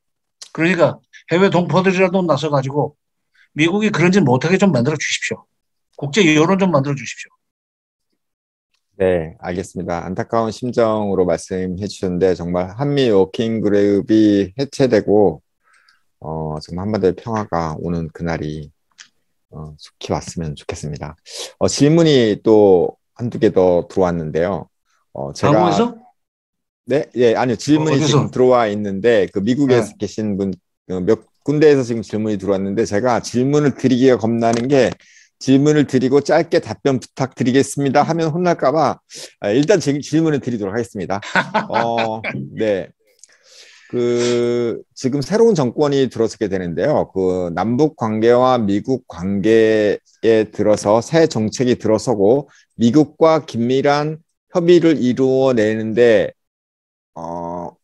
새 정권이 들어서게 되면 남북 관계와 미국 관계에 새로운 정책이 들어서게 되고 미국과의 긴밀한 긍정적 협의를 이루어내는데 내는 것이 어떨 것이라고 보시며 부정적인 요소가 있을 때 해외 동포의 역할은 어떻게 대처를 하는 것이 좋을까요? 라고 LA의 박신화 위원님께서 주셨습니다. 네. 지금 윤석열 당선자가 공간이 의식을 지배한다고 그랬습니까? 영향을 준다고 그랬습니까? 네. 공간이 의식을 지배한다고 그랬나? 공간이 의식을 지배한다. 공간의 의식을 지배한다. 칼 마르크스 같은 아주 철학적인 얘기예요. 칼 마르크스가 그러지 않았어요. 경제적 조건이 인간의 의식을 결정한다. 그건 경제적 조건이었죠. 근데 지금 면면을 보면은 지금 이제 정부의 인수위 사람들 얘기입니다. 보면은 과거에 이명박 정부 때 남북 관계나 한미 관계를 관리했던 그런 사람들입니다. 그러면은 결국 다시 비핵 개방 3천 쪽으로 가지 않겠는가? 북한이 핵을 포기하는 것이 확실해질 때까지 우리는 회담 안 한다. 북한이 개방 계획할 때까지 우리는 교류 협력도 안 한다. 핵을 포기하고 개방 계획을 하면 그때 우리가 교류 협력을 통해서 북한 잘 살게 해주겠다. 그게 비핵 개방 3천 아닙니까? 그래서 별로 솔직한 얘기로 저는 큰 기대는 안 합니다. 더구나 한미동맹을 이제 강화한다고 그러는데 한미동맹이 한미동맹 재건이라는 표현까지 썼어요. 재건은 파괴가 됐을 때 재건을 해야 되죠. 한미동맹 문재인 정부 때 그야말로 참 소리 소문 없이 얼마나 강화됐는지 쉽게 얘기해서 미국 무기 엄청나게 샀어요. 한국이 6대 군사대국이 된 게 문재인 정부 때입니다. 한미동맹이 이거라면 무기를 많이 사는 것은 그 표리의 관계에 있어요. 한미동맹이 얼마나 강화됐으면 그 자리에서 작년 5월 21일이네. 백악관에서 회담을 하고 끝나와서 기자회견하는 자리에서 바로 한국 정부의 요청인 소위 대북 특별대표 먼저 임명해달라. 인권 대표 먼저 임명하면 북한은 길길이 뛰니까 대북정책특별대표부터 먼저 임명해달라 가지고 성킴 바로 그 자리에서 임명하지 않았어요? 그 다음에 한미관계 포괄적인 관계로까지 동맹으로 발전했다는 증거가 삼성, 현대, LG인가? 그 기업의 대표들 세 사람을 거기 불러 이렇게 가지고 땡큐라는 말을 3번이나 했습니다. 미국이 우리 기업들이 미국에 투자를 하게 해줘, 문재인 정부가 투자를 하게 해줘서 고맙다. 이게 경제 동맹이 된 거예요. 그런 동맹을 어떻게 재건을 더 해? 그러면 거기서 더 들어가면 그다음부터는 미국이 뭐 한미 동맹이 그보다 더 강화되면은 한미 관계는 갑을 관계로 간다는 얘기입니다. 미국이 시키는 대로 하겠다. 우리 속국입니까? 그게 걱정돼요. 네, 알겠습니다. 조금 하나만요. 죄송합니다. 그것도 재미 동포들이 그런 짓을 하지 못하도록 막아줄 필요가 있어요. 미국에 살고 있는 우리 입장에서 볼 때 한국 정부가 미국에 너무 굽신굽신하면 우리도 불편하다. 미국이 우리를 그렇게 본단 말이야. 그렇지 않아도 지금 외국인이기 때문에 유색 인종이기 때문에 받는 서름이 있는데 한국 정부 떠들게 미국하고 좀 하면은 그 미국에 살고 있는 우리 그 제가 동포들의 위상이 얼마나 올라갑니까? 좀 그렇게 해달라고 좀 요청 좀 하세요. 예. 네, 그 한미 동맹 관계가 더없이 과하게 친밀 관계에 있는데 재건한다는 말 자체가 어불성설이다라는 말씀 잘 들었습니다. 그렇죠. 어불성설, 사자성어. 네. 연결해서 딱 하나만 더 질문하겠어요. 미국의 어느 대통령이냐 또 한국의 어느 대통령 정권이 들어서냐에 따라서 이게 바뀌는데요. 결국은 한미동의 이 새 정권이라든지 또 이명박, 박근혜 때도 결국은 북한의 한국의 평화를 얘기하고 종전을 얘기하지만 이해가 부족한 것 같아요. 그러니까 이게 정책이 바뀌고 또 미국의 대통령이나 같이 결정하는 사람들이 역시 한국에 대한 이해가 부족하기니까 이게 자꾸 어긋나는 것 같은데 이것을 특별히 지금 많이 걱정돼요. 새 정권이 되면 북한을 제대로 이해하지 못하고 국제 정세를 이해하지 못하고 또 한미 동맹 관계도 더 깊게 이해하지 못한다면은 뭐 거꾸로 돌아가는 거가 될 테고요. 정말 여기 해외 동포로서 역할이 참 중요하다고 생각하면서 너무 힘들 것 같아요. 어디서 하신 분이요? LA? 저 LA입니다. 네, 예. 로스앤젤레스입니다. 네, 성함이 어떻게 되십니까? 박신화.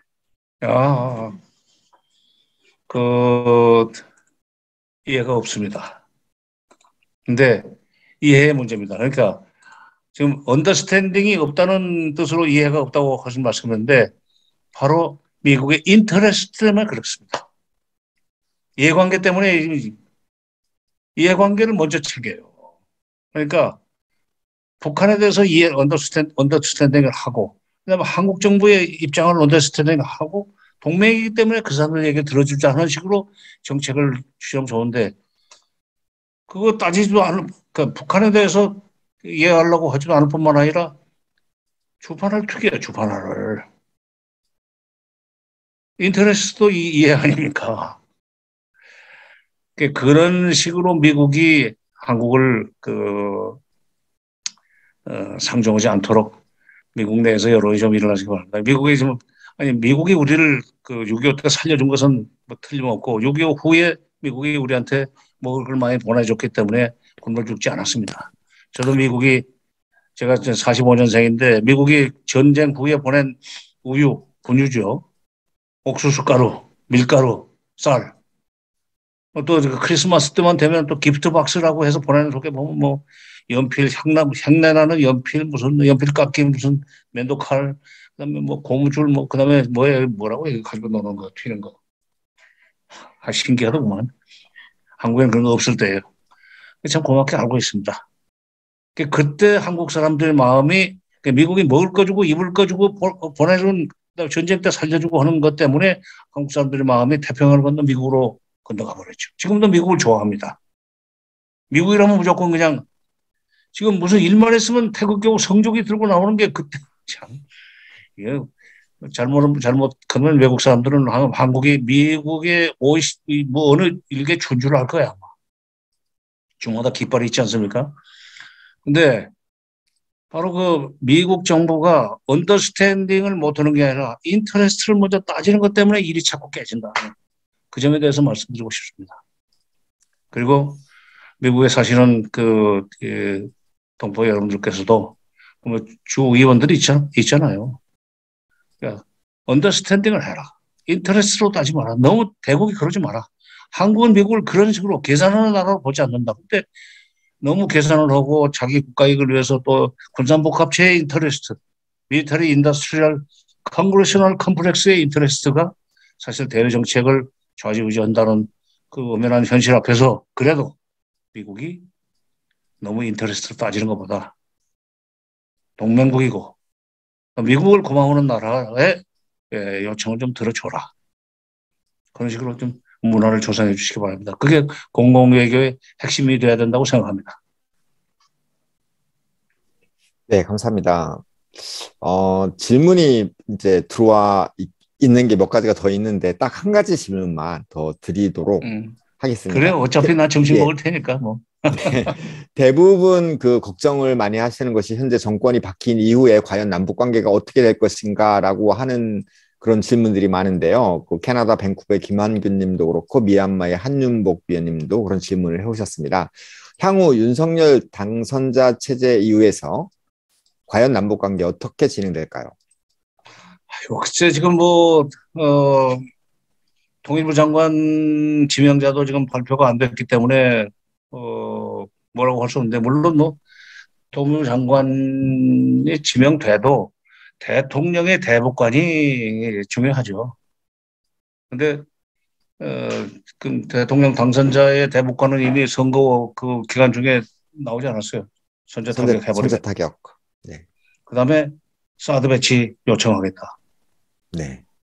사드는 사실은 미국이 성주에다 갖다 놓은 것은 중국에서 미사일을 쏴가지고 미국 쪽으로 날아가는 것을 저희 전진기지에서 낙하시키겠다는 거예요. 네. 북한이 쏜 것은 아니에요. 북한도 물론 ICBM을 미국을 향해서 쏘면 여기서 성주에서 격추시키겠다는 계산도 있었겠지만 2017년 박근혜 정부 말년 문재인 정부 초에 어쩔 수 없이 사드 배치할 때만 해도 북한이 ICBM 그때 개발에 성공하지 않았을 때예요. 그러니까 중국제 미사일 ICBM 때문에 갖다 놓은 건데 사드 배치하겠다. 그러니까 사드가 대북용이라고 알고 있는 것부터가 잘못된 거예요. 한중 관계 망치는 겁니다만은 그건 별개고. 그다음에 김정은이 도발을 계속하면 버르장머리를 고치겠다고 했단 말이에요. 그 감정은 많이 안 좋을 겁니다, 북쪽이. 김여정이가 여러 가지 서욱 장관을 상대로 해서 쓰레기니 미친놈이라는 표현을 썼지만 앞으로 잘못하면 그런 식의 험악한 용어들이 막 튀어나올 가능성이 있죠. 해놓은 말이 있기 때문에. 그러나 이제 통일부 장관이 그런 대로 대통령과 남북관계 현실 사이에서 그걸 잘 조정을 해가지고 북한도 더 이상 위협적인 행동, 도발적인 행동을 하지 않도록 관리해야 됩니다, 북한은. 그걸 또 한쪽에서 퍼주기라고 그러지만 관리도 하고 그걸 가지고 미국을 설득해서 협상을 해봐라 하는 식으로 이제 또 미국도 달래야 되고 그 이제 외교부 장관이 해야 되지만 외교부 장관과 통일부 장관이 착착 그 콤비가 맞으면은 그런 대로 기대를 해볼 수 있지만은 또 그게 아니면은 비핵 개방 3천 쪽으로 갈 가능성이 높습니다. 네, 감사합니다, 장관님. 이렇게 오늘 그 장관님과의 강연 그리고 질의응답 시간을 이제 마무리해야 될 시간이 될 것 같습니다. 예상보다 훨씬 시간이 많이 지났는데 나 40분만 하려고 그랬는데 지금 네, 저 때문에 좀 늦어졌습니다. 아 그래요? 네. 오늘 그 강연회가 시작될 때 그 이후에도 많은 분들이 들어오셨는데요. 그 LA의 이내훈 대표님, 그다음에 LA의 오은영 상임 고문님도 들어오셨고 워싱턴의 정석구 의원님 들어오셨네요. 그리고 베를린 유럽에서도 정성경 위원님도 들어오셨고 그다음에 통일운동에 열심히 신 우리 성경석 위원님 들어오셨고 동경의 김상열 동경 협의회장님, 그다음에 미얀마에서 한윤복 위원님, 그리고 베트남 협의회 임미정 상임고문님, 뉴질랜드의 고정미 상임위원님도 오셨네요. 예, 그리고 AOK의 정현진 대표님 오셨습니다. 예, 오늘 여러 가지 그 말씀 정말 감사드리고요. 저희가 오늘 그 행사를 마무리하는 마지막 단계로 저희가 인증샷 한번 찍고 싶습니다. 그래서 가능하면 네, 우리 장관님 마스크 쓰셨는데 마스크 벗을 수 있으면 벗으시고 참석자분들도 비디오 온 해주시면 저희가 잠깐 인증샷 찍을 수 있도록 우리 이진경 위원님이 좀 잠깐 도와주시길 부탁드리겠습니다. 좋습니다. 하트도 보내시는 분들이 계시는데. 네, 하트 네, 보내주시는 분 좋은데요. 하트 좋습니다. 장관님 하트 받으셔요. 받으시고 다시 돌려주셔요. 고맙습니다. 잠시만요. 한 번만 더 찍겠습니다. 아이고, 오타와 채연님 스마일 너무 좋습니다. 끝났습니다. 수고하셨습니다. 네, 감사합니다. 그 장관님 오늘 강연해 주셔서 다시 한번 감사드리고 국내에도 우리 정세현 전 장관님, 전 수석 부의장님 지지하는 분들이 많겠지만 국내 못지않게 해외에서도 전 장관님 팬들이 많다는 거 기억해 주시기를 부탁드리며 오늘 행사를 마무리하도록 하겠습니다. 우리 수고하신 장관님께 박수 부탁드리겠습니다. 감사합니다. 더 나은 세상을 위해 공정한 언론의 역할을 다하고자 노력하는 JSTV는 전 제작진의 자발적인 참여로 만들어지는 독립 언론이자 대한 매체입니다. 방송이 마음에 드셨다면 응원의 표시로 지금 좋아요, 구독 버튼을 눌러주세요. 감사합니다.